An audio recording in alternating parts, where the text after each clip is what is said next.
All right, we're back. And I just want to know if Rupert shit. Hitzenberger's in Hold on. chat because I think that's a made-up name. Oh, fuck I'm calling you, Chan out on it. Jesus. Rupert my Hitzenberger, God. do you exist? Because come on. He's in Europe. He doesn't. He's obviously sleeping. All my EU fans got so pissed off today that He is not a Chris Chan alt account. no, he's not Champion 6 or 7. So you know he's real. Fuck you. That'd be next level though, man. If you just That would be like next Masan level there. you man. just Patreon to yourself like Oh God. under false names. Oh man, you guys. All right, let's take some viewer questions here. I haven't actually looked to see what's out here yet, but give me a second. I'll check the website real quick, and then the website's probably the first ones. Okay, and then I'll check the Twitter account in a second. SirScoots. What? It says Rafa Leo. What? Oh no. We already talked about this. Never mind. Steven's gone. Shit. Okay, here we go. Massier Sprouka asks, since Destiny touched on the subject a little on his stream today while watching Flesha clips, and we have a Counter-Strike specialist, Scoots, could you discuss pro players cheating on lands? How are some of the guys not caught on lands? Are private hacks really so hard to detect? I mean, yeah, the private hacks are pretty fucking solid. Yeah? I don't think Wow. it's happening very much on LAN. I think that was kind of blown up last year as obviously Flusha was getting a lot of shit. What the big tournaments are doing now, just to take one more thing out of the mix, is they're taking control of all the team's peripherals. At the majors, for example, when the teams show up on the first day, they take all their gear and they keep it. They check it, supposedly. Again, I'm not part of that job, but supposedly they're checking it because some of these mice, you can, they have onboard storage and stuff, so they're checking all that kind of stuff, making sure that it's funny. And then they can plug it in. They're watched when they plug it in. Oftentimes, the actual admins are setting the stations up, and they'll plug it in, kind of international style. And then it goes back in the box and gets stored till the next day. So could someone still be sneaking something in that way? Or when an admin's not looking, maybe pulling a USB key out and jacking it into a PC. Maybe the PCs are being moved farther and farther away from players too, and they're being given like just a little USB dongle that they can plug two things into, so keyboard and mouse, because the headsets and all that shit is usually different now. So they're trying to do a lot of things to take that gray possibility out. I mean, do I think that Flusha was sneaking hacks on his mouse in lands? No, I don't. Now, little smaller lands that aren't majors, I would think anything from the DreamHack to ESL scale on up is not having active cheaters. Online, certainly, sure, you could be cheating in smaller lands. Yeah, absolutely. easily. But I don't think that our top pros are cheating on a regular basis. I absolutely don't think so. Now, maybe I'm absolutely naive and stupid, but I don't think that I don't think that's why they're winning, and that's why they're so good. I mean, especially since and maybe they were a year and a half ago, but then all the big cheat, the big busts came down, and obviously people got banned for life, and maybe if they were, that was their wake-up call, and they stopped.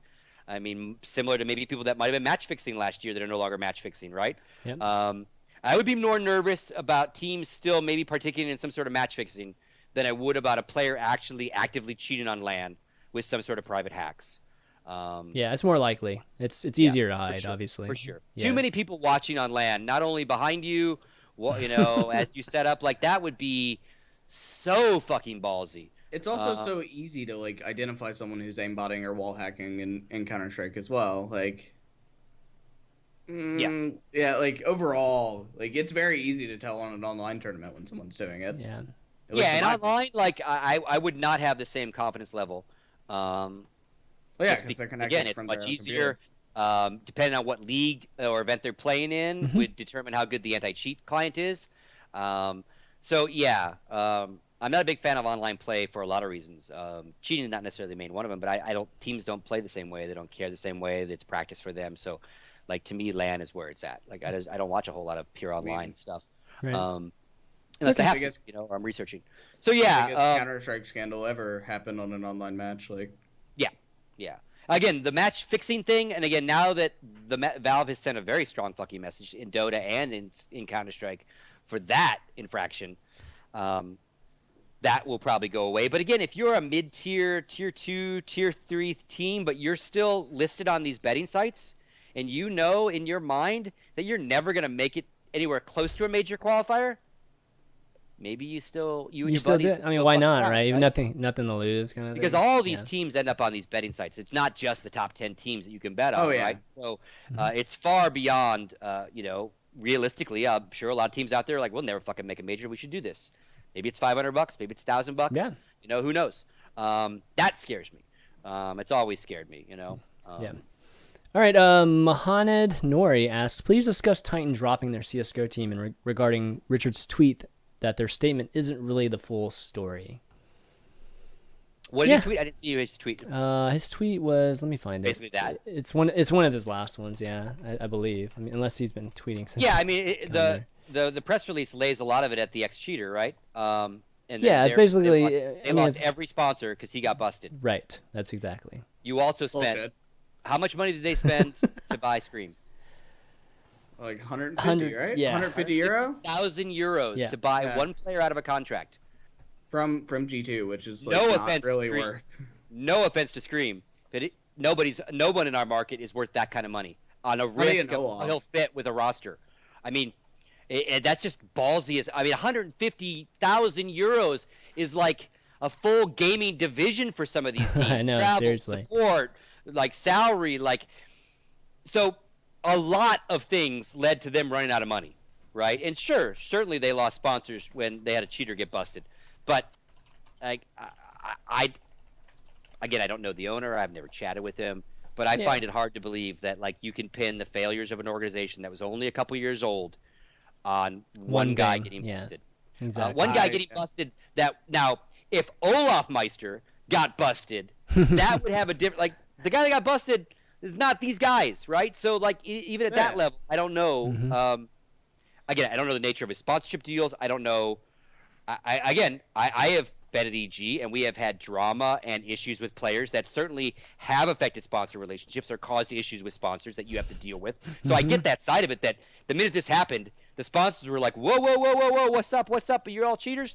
His job is to allay those fears and go, no, one guy, isolated incident, he's fucked all of us. But if he lost all his money over that, not being in the boardroom with the guy, I don't know, Yeah, it's hard to imagine. I mean, it's gaming obviously house, expensive. They put people in houses. They paid, and again, I'm not saying they shouldn't pay players good money and all those things, but Scream 150,000 euros. Let that sink in. That is insane amount of cash.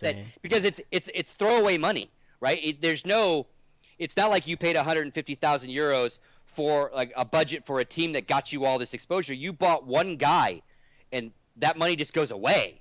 Right, so a lot of reckless spending. Probably absolutely, and Richard probably knows even more. Yeah, right? I think he does. He's writing even something more behind it than not necessarily misspending or whatever, but they also made the shittiest, one of the shittiest trade deals in my opinion. I think Shox is a good player, but Smithy and fucking trading them for Apex and Kenny was so fucking stupid. Yeah. Yeah, it was as far as I know, it was a full trade too. It wasn't a big giant money cash. It was trade our 2 players for your 2 players, and that was not a good deal at all. Well, and again, until you do it, you don't know how it's going to work out for you. Now, what happens if Titan wins the next major, right? After that big crazy roster swap, and Envious isn't the team that comes out on top. Yeah. Then is it worth the money? Probably, but it probably. If his reasoning is accurate, it doesn't keep him alive still, right? Yeah. He still lost all his sponsors, and he was spending his own money this last year. But again, Richard's not here because maybe Richard would have some more. Yeah, but if you have more money, you have a little bit more of a runway to put out that fire.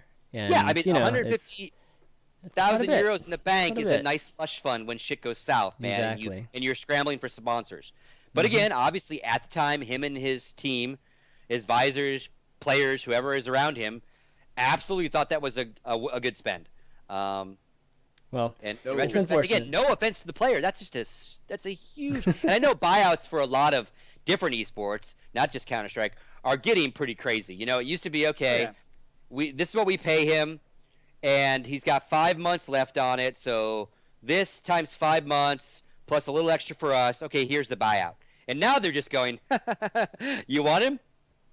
double that. 150. Yeah, exactly. Yeah, Double you know, that. I mean, you know? Yeah, I mean that was the big thing in League of Legends, right? So you have the Korean Exodus where all the guys are going to China and NA. You had EasyHoon was the backup mid laner for SK Telecom went for $850,000 Wow. like Really? from SK Telecom to Vici Gaming. Like that's ridiculous. that is ridiculous. But I mean, all good to hear. these Chinese investors in League of Legends are just like, we don't give a fuck, just like Yeah. money, money, money. And again, for them at the time, he was the fit. He was worth the price. You know, all those things. But it certainly is part of why he's out of business. You can't spend that much money in Yeah, a lot of business people. I'll tell you this. There is a certain, or actually, you know what? Fuck it. Josh Raven already reported this, my coworker. So shout outs to Josh. Cloud9 was looking to buy out Taric, and they wouldn't spend more than like 40,000. Like they weren't going to spend $40,000 to get Taric from CounterLogic Gaming.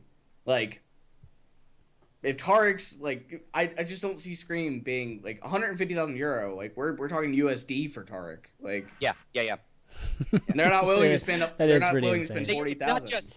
It's actually twice. Well, it's not twice as much because we don't know what his salary was. But not only do you have to spend that to buy him, then you have need to to pay contract him, him and too. pay him. Exactly. It wasn't That's like crazy. here's $150,000 and we get Scream for a year free. Like, so add another $100,000 on top of that to pay Scream, and now that whole thing costs How many players are paid that much? Like, how many players are played? They're getting closer and closer to $10,000 a month, depending on the team, depending on the player. 5 to 10 grand. But that's not 10 grand a month. That's like Well, I mean, 15 grand a 100,000. month. That's like It would be- 15. I mean, There's No, $10,000 a month would be $120,000. I know, but we're talking 150 plus whatever salary you're I paying. mean, we're- the kid. we My have League of math is Legends half players. $250,000. We have League of Legends players at the top of North America who are making $15,000 a month before streaming. So Yeah. Yeah. Yeah, we're not. I'm just kind of like Yeah. salaries, not thing you do on the yeah, side. yeah, yeah. And again, I don't know what need type of those thing. transparent salaries, man. It's transparent. But again, and maybe that's why the buyout was so expensive, was that his previous salary was high. There were lots of months left on it, so it added up to a shitload of money. Now, is it still worth the buy? I don't know. Yeah. It would be interesting to ask him if he thinks it was worth the buy in retrospect, or if that could that money have floated him enough to get back sponsors under him to keep him alive, or really were they bleeding so much fucking money that even 150K was a drop in the bucket? You know, I don't know. I don't know his finances. You Yeah. know? Well, it's too bad that obviously Titans going away, but the players should be fine. I've heard a they'll lot of find a new players. sponsor. Yeah, they stay together and they'll go somewhere else. Yeah. I mean, it's great for someone who was looking to pick a top team because they're a rock solid team, you know. So if someone was looking to get in, again, they're probably not going to be cheap. Monthly salary. There's no buyout. No one owns them anymore. Yeah, There's no that is cheap then. Yeah. There's no buyout. Now it's just signing budgets, just like, They Yeah, get it- signing bonuses too. Shit, I didn't even know. yeah. I mean, that's how you like, if teams that aren't under organizations, that's how you pick them up. Is you convince them to have a fat check at the front before you even do salary. Wow, That's okay. that's how shit works in esports nowadays. So It doesn't sound too bad for some of these players, man. yeah. Richard paints a pretty bad story, man. I mean, there are some orgs that don't like follow up on that, right? But like some of your top orgs, like your TSMs and Cloud9s and like CLGs, they fucking do their shit, right? Like Yeah. Complexity, like they're paying their players. So Yeah, we're not hearing so much about huge deals and then getting screwed as much, right? Well, it's not really happens about occasionally. getting screwed. I'm just talking about base salaries. Like base salaries sound healthy. 5.5 fucking K, boys. Okay. I mean, I mean, if you compare it to the amount of work they do, the amount of travel they do, it is absolutely full time. So where do you draw the line on what that's worth, especially when you're really like they're not just, this is where it gets like weird, because unlike sports, they are far more marketing tools for their organizations than they are when they're an athlete for a sports team. Sure, if you play for an NFL team, there's all sorts of marketing you do and jersey sales and all that. But like the core of what you do is play football, right? Well, but the teams are the brands, like the companies and the brands. People organizations are marketing arms for sponsorships right now. And so that, by extension of that, that's all a player is, right? And that's why some people don't care if you're a team owner. Some team owners are cool if they don't ever win and they don't invest that way, but they have streamers and they worry about those kind of things because they're worried about sponsor exposure, not necessarily gold medals, right? And that is not like real sports at all. And that's where our model gets kind of weird, right? Because this kid isn't just playing Counter-Strike. He has to go to trade shows and do shootouts, and he has to then go – like he's doing – all this weird shit. He's got streaming hours. Now, the cool thing on the streaming hours is they also make money on top of that. Yeah, but they make personal money. Sometimes those deals are structured more towards the team org and the CPM and all those kind of things, and not a player. Players are getting much smarter. Hiko is a prime example of a modern-day esports player that knows how to negotiate. His work, yeah. He kept his own sponsors, and he's basically made – Liquid and their sponsors just kind of his sponsors too, right? He doesn't. If you go look at his stream, if you go look at his he hasn't sold his soul to Liquid, basically. And everything. Worked that deal with Victor and Team Liquid. Like, look, I worked hard when I didn't have a team to build all this, NVIDIA and all this shit. It ain't going away. That's right. I think what he did give up was a peripheral sponsor, so he matched their periffs. But he was able to kind of keep his feet as an independent player with his own, again, much like sports, right? Mm-hmm. They have their own shoe deals. They have their own clothing deals. They have agents that help them with this. That has nothing. That was what I was going to say. So I like that Hiko did that. And more need to do that, right? The biggest thing I would like to see is an absolute separation of organization and peripherals. Right? I don't know how I got in this tangent, but I'm on it. Even when I was in EST, I had to live it firsthand. And I like SteelSeries. I have no problem with SteelSeries gear, but I don't have to play for money, right? And you might not like their mouse. You might not like their keyboard.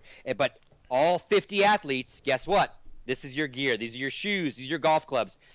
That doesn't happen in the real world, right? And I love the idea that, again... Well, it does happen in the real world. What do you mean? Like Team Secret has no peripheral sponsors, right? They're allowed to use whatever they want. Because again, the odds of 50 esports players over 5 different divisions, all playing their best under one set of gear. Hell, I might want one company's mouse pad and a different company's mouse and a different company's keyboard, and maybe one of them's headset. I mean, as a player. To be fair, though, like the thing is, you mentioned agents, right? And like that's the biggest difference with sports is an individual athlete. So like if you have Olafmeister or like Bjergsen's actually a pretty good example because he just became a Red Bull athlete yesterday. So obviously, like TSM and Bjergsen are both getting fat checks from Red Bull for that promotion. But like TSM's getting that, not an agent, and that's the difference with real sports is where all your deals don't go through. Yeah, I mean, in real sports. The esports team still functions more of as an agency for a lot of players. It's a little bit different, though. Well, not so. It might be a little bit different in like the MOBAs or the team-oriented esports, but particularly the individual esports. These teams are just agencies for the players. The players that don't want to have to go and. Yeah, but this is the age-old debate, Chan. It's a huge conflict of interest. Oh, of course it is. Yeah, I don't. How can you represent me when I need to negotiate with you? With you. Yeah. And that's the biggest negotiation a pro player does is with the team that signs him, right? Mm-hmm. And again, it is slowly changing. We do have agents slowly starting to show up. We have lawyers starting to show up that are doing pro bono or cheap work for players to look at contracts to make sure they're a little more even. And again, it's going to keep happening, right? Agents will really show up when the base money a player can make has enough percentage for them to get paid, right? Because they take a cut of every deal. And that's why most agents right now are dealing with teams because that bottom line nut is much bigger. Their cut, therefore, it gets much bigger. So again, as player salaries grow and their opportunity for outside sponsors grow, then maybe they can afford their own agents, And And again, I don't know how we got from Titan Afford to their this. own agents? What do you mean? Like, I think they can totally afford their own agents. It's a No, matter of whether they there are agents that will do it. They're all willing to give the percentage of the Steel Series deal to an agent, but the Yeah. agent don't give a fuck because it isn't enough money for him. Yeah, that's what I Right. mean. It's just more about like when there's enough agents in the industry versus Well, no, players or my hiring piece, as a player, I'm worth more. Right now, I'm not worth quite enough for you to care about managing me. Okay. Right. I see. You're way better off to go after evil geniuses. But somewhere along the way, it's going to be both, right? Sure, obviously, an organization that has 50 players can obviously sell a bigger sponsorship to a DraftKings than an individual player can. But again, I think as players need representation, they just do, and these kind of things will happen. But if the player has everything done for them by the team, all sponsorships, nothing else, then he has no need for an agent, right? Because what does he negotiate? There's nothing to negotiate. Right. Other than the one team deal. But I like the idea of players having their own shit. Because again, it's the right way. so many EG players, especially StarCrafters, right, back in the day, and they were rightfully upset about it because Steel Series gear at the time was FPS centric. The keyboard was an FPS keyboard. Really, really hard for a StarCraft guy to get used to those kind of keys. And I didn't get it at first. I'm like, what do you mean? And they're like, dude, just pay attention for a little while, because I'm an FPS guy, and I love their keyboards for FPS. The 7G, the 6G, perfect. But and I never thought about how hard it was to push a key down, right? Because I didn't have to worry about my APM because I play Counter-Strike. But watching those guys, I went, okay, now I understand. I understand why it is actually a difference for you, you know? But I couldn't say, okay, we'll get you a different keyboard. We finally convinced SteelSeries to change some keys out. And I think they now sell that keyboard. Same thing with mice. You know, mice are very specific, man. Like, and to make all people use the same mouse, it was a nightmare, man. It was never any fun, you know? I can see that. It's definitely problematic for sure. It's very problematic. Yeah. I think the main point is just like it's like overall it's like the current infrastructure of esports is pretty fucking ridiculous at the moment. Like As ridiculous as you think it is, it's getting better. Like, a year ago it was even more ridiculous. All right. It's all about revenue streams, right? Yeah. The problem with the team model is the primary revenue stream, traditionally, is focused on please give us your money, please give us your money, please give us your money. We'll wear your logo, we'll do this, we'll do that, we'll take your gear. It's sponsorship based. It's not internally generated. And so part of Titan's problem, part of all these teams' problems, is where are your variety of revenue streams when one goes south? What's your merchandising like? Yeah, merchandising is like Fnatic is going for it. Fnatic's like, we're making our own, right? Because that's a market in itself. They bought a peripheral company. They bought their exactly. Yeah. So I just think the like you said, it's kind of an archaic model, and I think what you're going to see if you don't diversify enough, then you're absolutely every year you're at the whim and the beck and call of someone's marketing budget, and that guy could change. You know, me and the Steel Series guys, we partied hard, we had a great time. They all leave, I lose all my connections, I could lose that gig, right? I could lose that contract to a different team, because you build a relationship. And again, obviously there are sponsorships in the real world, but they're mostly more advertising related sponsorships, not in the same kind of thing that we're used to doing. So that's part of Titan's issue, is that he probably wasn't diversified enough, right? To have a little bit of his own, and again, you got to sell a lot of shirts and a lot of all sorts of shit to make that worth any kind of money. But that's all. I mean, if you live in this sponsorship, and it kind of goes to the ESLs, it goes to everybody who goes and gets that money. They have at least a more tangible product. At the end of a weekend, ESL can go, here's the numbers. Here's what we did. Yeah, they have a gigantic amount of numbers. Yeah, it's a metric that you can deliver. Teams get really weird, and if you have to track all these metrics. If you don't track the metrics right, you can't tell the sponsors right, and they don't think you did a good job for them. It's not easy. Right. And again, I think the sponsorship only model is a little broken. I think you're going to see more Red Bulls, and you're going to see more Aces doing their own teams. Why pay Team A?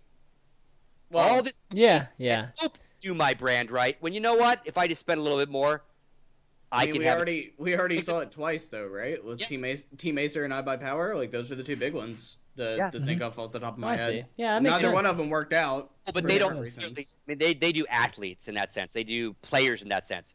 But I think you're gonna see a little more of that, and it probably just takes a few marketing guys at these big companies to go. Well, it takes. That spend wasn't worth it. We should really, if we're gonna jump into this, why don't we really jump into it? Why should we get? Let's really do it. Like I thought iPad Power was a cool idea. Granted, didn't work out well for them in the end. Yeah, unfortunately. But Team Acer too, like they were like in bed with SHC and MYM and League, and that was a fucking shit show because they were all shady motherfuckers. Like, Yep. That's interesting. Yeah, I can see that. I could definitely see those sponsors. Just, I mean, they'll have to ramp up their own esports division, like, because it's not just a matter of just having a team, right? You're gonna have to have a whole team to manage these players and stuff too, right? These actual accounts and stuff too, right? I mean, like, if you're gonna take on your own esports teams, that's what we're talking about, right? I mean, we're talking about these sponsors just having their own teams. Yeah, but it takes. I think some of them will eventually go. This is great and all, but if we just do it ourselves, then we have all brand control. We can really work with the players. We can really work on our initiatives together. We don't need this middleman that sometimes says no to us and isn't delivering what he said he would or she said they would last year when they pitched us. Again, I don't think it's gonna collapse and all of a sudden everything we know is gonna be there's gonna be Team Razer and Team Steel Series and Team Intel. Like, that's not gonna happen. But I think you're gonna see a little more. No, I think once it starts, it can just spread like wildfire. That kind of idea. All right, guys. Well, let's wrap the show. It's been good. I don't think Rich is going to be around. He's been kind of a phantom this week. Oh, should we touch on Stewie at all? Oh, I want to touch on it real quick here. I mean, I think the big story is C9 fans wanted someone much bigger and better and famous. Yeah, and Stewie's this really young kid. For a variety of reasons, they weren't going to get him. Mm-hmm. And they're, as I said, get right. And that's not made up. Like, at one point, they were very, very close to him hopping on an airplane. Really? I didn't actually realize they're that close. Okay. They also almost had Tarek too, as I said earlier in the show. Like, that was a negotiated deal with CLG. Again, I'm not a diehard fan of any team in that sense where I would lose my shit over a pickup, but I understand how a diehard, just like if you're a diehard sports fan and all of a sudden they pick up a point guard who you hate, you're like, are you fucking kidding me? This guy's terrible. So they're disappointed in the pickup. I think but it's just like the Knicks are time, right? I remember Jordan Gilbert when no one knew who he was and he was a little shit. He used to cheat scrims, right? And he's come a long way, had his peaks and valleys, sure, but he was that kid. Swag was kind of that kid that was like kind of Crowd was that kid. Yeah. Kinda. So, as Moses said in his video, if you watch that was pretty good. Yeah, so I want to give him some time. Give him a chance. They've done a lot of changes to this team. Obviously Sean Garris is gone. Yeah. Big change. Mm-hmm. Jordan becoming an in-game leader is his change. I mean, huge change for that team and for Jordan. Yeah. So who knows how Stewie's going to fit in? Like, we can all pontificate, and we all do. That's fine. But I'd like to give them a little bit of the benefit of the doubt and see if he gels. Because, again, what do we in North America have to lose right now? All we're going to do is lose more, right? And, again, even if it would have been a get right, even if it would have been some superstar that we all loved and thought would have been the perfect fit, no one knows what a perfect fit is. Exactly. You might as well start from just get inventive and somebody cheap too. He's probably cheap too. Moved over and then within a week went, oh my god! Like, it could. You just don't know, right? Yeah. So in some regard, like, you can analyze, you can look at stats, you can look at histories. Obviously he hasn't had a lot of experience. But that's why you should be hopeful. Maybe give the kid a shot because maybe you can't have, like, again, back to my both ways, right? In North America, we're always like, these guys always just change the same 7 players around the same 3 rosters. We'll never beat anybody. What the fuck? No one ever gets a shot. What the fuck? And now this kid gets a shot. What the fuck? You know what I mean? Like, you can't have it both ways, right? Give the kid a shot. If he sucks, rip C9 to shreds for a bad fucking decision. Yeah. But maybe he is going to help, and maybe he's the future too. I don't know. Yeah, exactly. I'm a firm believer that no matter what we recruit, we're not winning a major next year. I know where we sit in the Counter-Strike hierarchy, and it's not in the top spot. It's not yet. So I'll give him a shot. Like, Let's do a shot. Again, you got Simple coming over. That's crazy. But who knows if that'll work out. On paper, looks great, right? Hiko knows him. They played together, but that could explode too. What I know from my experience of running teams is no matter what you think about 5 players, until you put them together, it's the only time you're going to really see if it works or not. Right. Absolutely the only way. All right. That's it. Good deal. Yeah, give the kid a chance, man. You'd be surprised.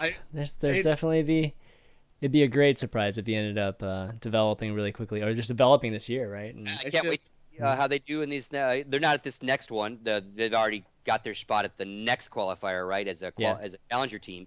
So I'm looking forward to seeing them in Columbus next month. And again, another cool thing, like this event this weekend, this North American Choir is got tons of unknown teams, kind of in that sense, in the sense of global scale. Yeah. So talk about like, I mean, other than like Conquest and now Optic, I should say, and who else is there? Enemy is there. There's a few like teams we're aware of, right? But again, there's definitely some unknown North American talent that's gonna get a shot on LAN and be streamed. So it'll be interesting. Woohoo! Yeah, exactly. I'm excited. So tune in. And it's on Twitch. It's on Twitch. It's definitely on Twitch. Yeah, check out Scoots in a suit too, in a jacket, and hosting the panel. It's gonna be good stuff, man. I do a jacket. I don't wear a tie. I might suit it up for the major itself, but not this weekend. It'll just be. I'm so excited for the major. I'm working with Richard. Excited to see Richard again. So. I'm like 95% sure I'm coming to that major, so we'll definitely have to say hello. Yeah, chat. Awesome. All right, guys. Well, let's wrap the show. Definitely good. Great having you guys. And, I mean, you're outlasting my co-host. Or at least showing up with one of my co-hosts. So really appreciate you guys coming on and obviously talking esports with us because, sometimes we don't get quite as much esports as we can. I mean, we do have Richard, but, Unfiltered's a little bit of everything. So we got to spread the wealth around sometimes. But, Jacob, the first time on the show, it was definitely a pleasure having you on. You want to do some shout-outs? Shout outs to the Daily Dot for giving me a job and that's always nice. Keeping me out here in Austin. It's an awesome town, dude, man. Yeah, fucking love it. Shout outs to readers and fans if those people exist in the chat. But of course they do. Whatever. Thank you guys for supporting what I do. So awesome, Scoots. Yeah, same thing. Thanks for having me on. It's always fun to be on. I wish I would have had more time with Steven, and it's always we'll have to do it again. Joe with Richard, so maybe some other time we'll be together again. Yeah. You can see me this weekend at the American Minor Qualifier. Yeah, be sure to call him pedophile like plenty of times in the Twitch chat. Yeah. So just shout outs to everyone who pays attention. I've started streaming again. Scoots After Dark is slowly live again on my own Twitch channel. So. Probably not going to travel as much next year and probably stream a lot more from home instead. I mean, this year or next? Wait, this year? Next year, coming up. Okay, okay. Yeah. Other than that, keep on esporting, man. Awesome. And shout outs to you, Jacob, and the Daily Dot for thanks, man, for not capitalizing the S in esports. You're the unsung heroes. Wow. I quote that article almost weekly to someone. Dude, I swear. Read this and shut up about it. Read this. I swear to God, like my editor is the biggest like Nazi about that S. Like, really? Yeah. Oh my, Kevin Morris. God. If you misspell it, we realized today one of our old Twitch panels from like a year ago, has the capital S, and like it was ugly. Like, it was ugly. It was totally ugly. Let's go from Blizzard esport friend of mine. He's like, Scott, you're gonna love this. And I'm like, oh God, oh no, you never know how that's gonna be. He's like, we've decided as a company that esports should not have a capitalized S. And I'm like, are you kidding me? Blizzard made a decision? So even they are not going to capitalize the S anymore. So. All right, that's good. Yes. Beautiful. Victory! Victory for us. All right, guys. Well, all the viewers, thanks for watching. All the people that posted questions, thanks for doing that too. I just want to remind you guys, we do have a Patreon for Unfiltered, patreon.com/unfiltered. If you want to support the show, got lots of great milestones, rewards. We met our new milestone, or our next milestone this past week. So Steven's going to be running a show in the upcoming future. That's going to Get ready for whatever topic Steven wants. That's gonna be a I'm classic tuning into that episode. shit, Yeah, dude. exactly, Like, right? Going to the Oh bomb my shelter. god! Oh my god! I know exactly. I'm just ready for my Twitch. My Twitch channel be banned after that. It's not gonna get banned for being on the show with him, are we? Not, Like, you'll just get No. coxed. you get banned if you follow links to Reddit now and shit. So I'm Yeah, really I nervous. know, seriously, right? But VODs will be on youtube.com/ChanManV. You can, for all the Europeans, maybe tuning in just now, I don't know, waking up in the morning. I have those ready in about half an hour, 45 minutes or so. So you can find that just like usual. And also Facebook, so I have a Facebook actually that somebody's been telling me to promote because I'm terrible at it. Facebook.com/ChanManV. Check that out. I usually put, whatever I put on Twitlonger, I always put on Facebook. So you can check that out too. But we'll be back next week. Richard will be back, hopefully at the regular time, guys. Tuesday, 1 p.m. Eastern. Definitely tune in for that next week, and we'll have another guest or two. Hopefully, if I can land this one, I think you guys will be pretty excited about it. But yeah, anyways, we'll see. Which one? Announcement of an announcement. Announcement of announcement. Yeah, exactly. It'll be another first time guest we haven't had on. So Nice. Yeah, Nice. it might be quite fun. But that's going to be it for Unfiltered this week, guys. For Jacob Wolf, SirScoots, and myself, ChanManV, and for Destiny, who was on earlier. We'll see you next time. Later.